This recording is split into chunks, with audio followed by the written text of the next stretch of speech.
Good afternoon, everyone, and happy Thanksgiving to each of you. I want to thank Pastor Billy Cox for enabling us to come into the Macedonia Baptist Church sanctuary today.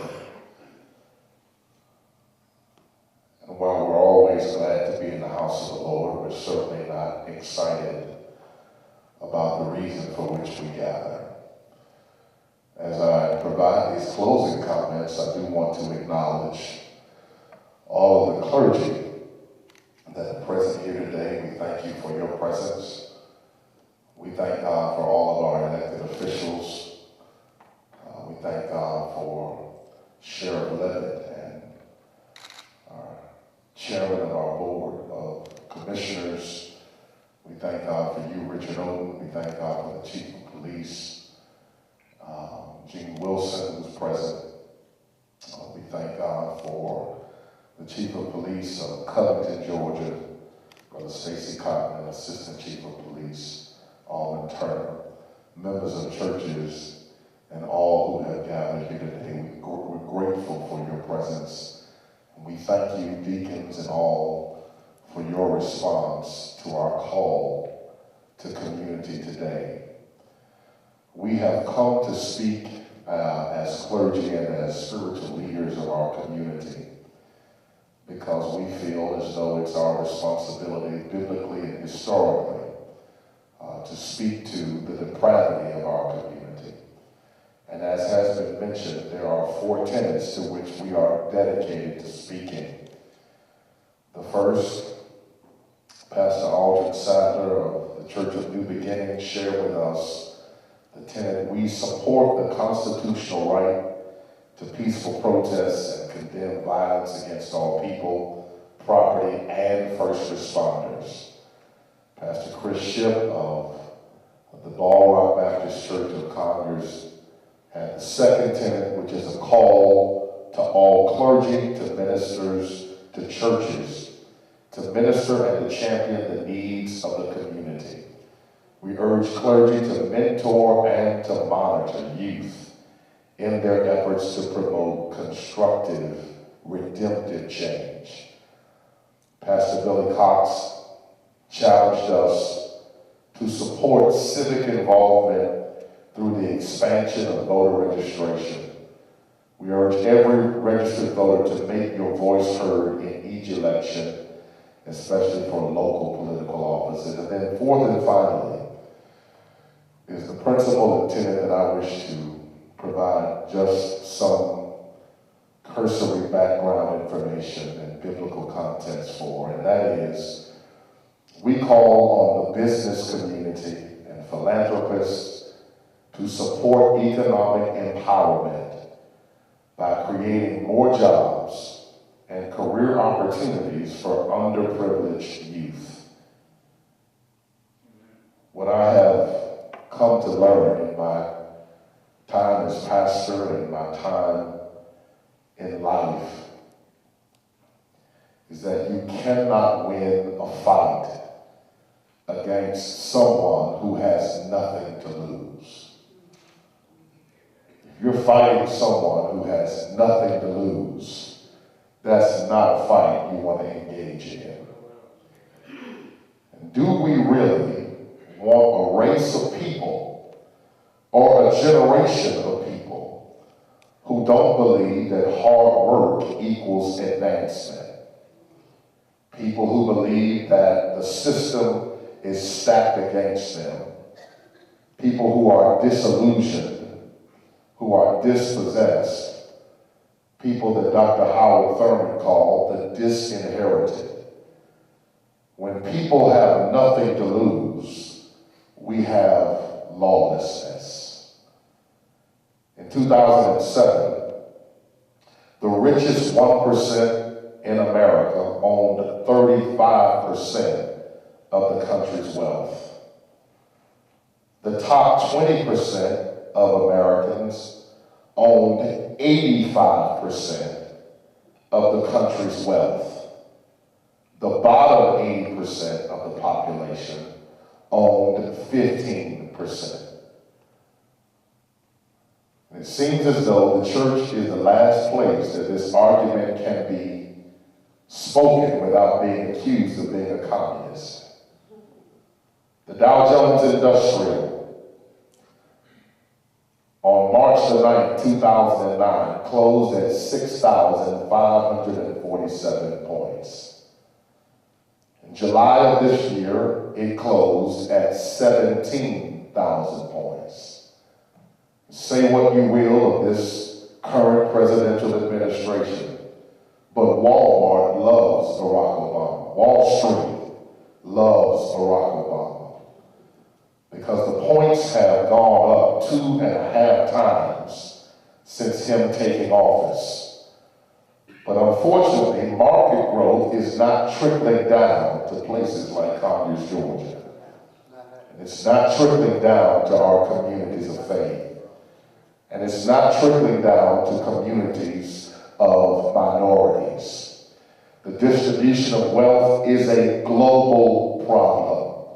Poverty is a global problem, and while the top 20%, the top 1% continue to swell in wealth, the remainder of us fight for the scraps of pie that remain. And so there is a cycle of poverty. We're here today because of a cycle of poverty. These incidents have everything to do with the economy in which we live. Poverty affects the quality of education. In this community, there are hundreds of children who go to school every day that are categorically homeless. How can homeless kids compete against kids who are sleeping in their own beds and are awakening to a hot meal and a family that loves them? It is estimated that those who drop out of high school will surrender $400,000 in loss of income over a lifetime. And blacks without a high school diploma are more likely to go to jail than to get a job. In February of last year, it was reported that black incarceration is 6 times higher than national average. And we are oftentimes stereotyped as people who want something for nothing. Some say we're hapless, but what we really should be afraid of is if we're hopeless. Because you cannot win a fight against people who have nothing to lose. And the more marginalized people are, the more miserable we're going to be as a community. And so we call upon philanthropists, we call upon business owners to begin to collaborate, that young people who seek to excel in our community have a community that's reaching back, that says you're not by yourself, you're not on your own. We're going to invest in your success. I won't read it, but in Acts chapter 16, there is an instance where Paul and Silas are incarcerated. We love to preach that text. The Bible says around midnight. We just love to preach about midnight. Paul and Silas praying prayers and singing hymns. But do you remember why they were put in jail in the first place? There was a slave girl who was a fortune teller, and her owners were making a lot of money off of her ability to tell fortunes. And when Paul delivered her from that enemy, they put them in jail because the economy was interrupted. And I suggest to you today that what I'm talking about is not going to be easy, because when you start talking about messing with people's money, things start going awry. We love to quote Dr. King. We love to quote the March on Washington, the I Have a Dream speech, but we oftentimes forget that when he died by an assassin's bullet, he was working on the poor people's campaign. And it was because of his economic emphasis that he became more of a threat than ever before. We've got to check this economic issue, because this is ultimately the root systemic issue that are causing people to live lives that are undervalued, that are living lives whose potentials are being stomped out before they have an opportunity to flourish. People like Muhammad Yunus and the Grameen Bank, who in 2007 or 2006 were awarded the Nobel Peace Prize simply for developing a program that provided microloans for people who could not qualify, or conventional loans. They were given a Nobel Peace Prize for being able to empower poor people. And the Norwegian Nobel Committee said it like this: lasting peace cannot be achieved unless large population groups find ways in which to break out of poverty. And so we recognize that this is a long-term solution. There's a long-term solution that must be solved.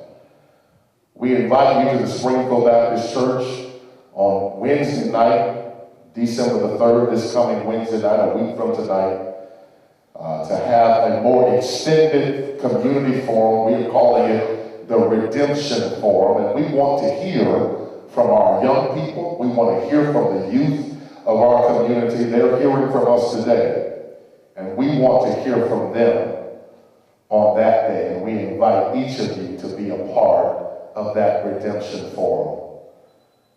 I want to be completely transparent as I close.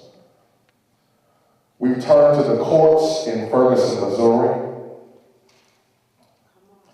and I am frustrated with the courts. The courts didn't work well for Trayvon. They didn't work well for Jordan Davis. And I think it would be just important to make you aware that I don't understand why the standard operational procedure was breached in Ferguson, Missouri, the way it was. The prosecutor is not the defense attorney. And I don't understand that. I'm frustrated with the courts.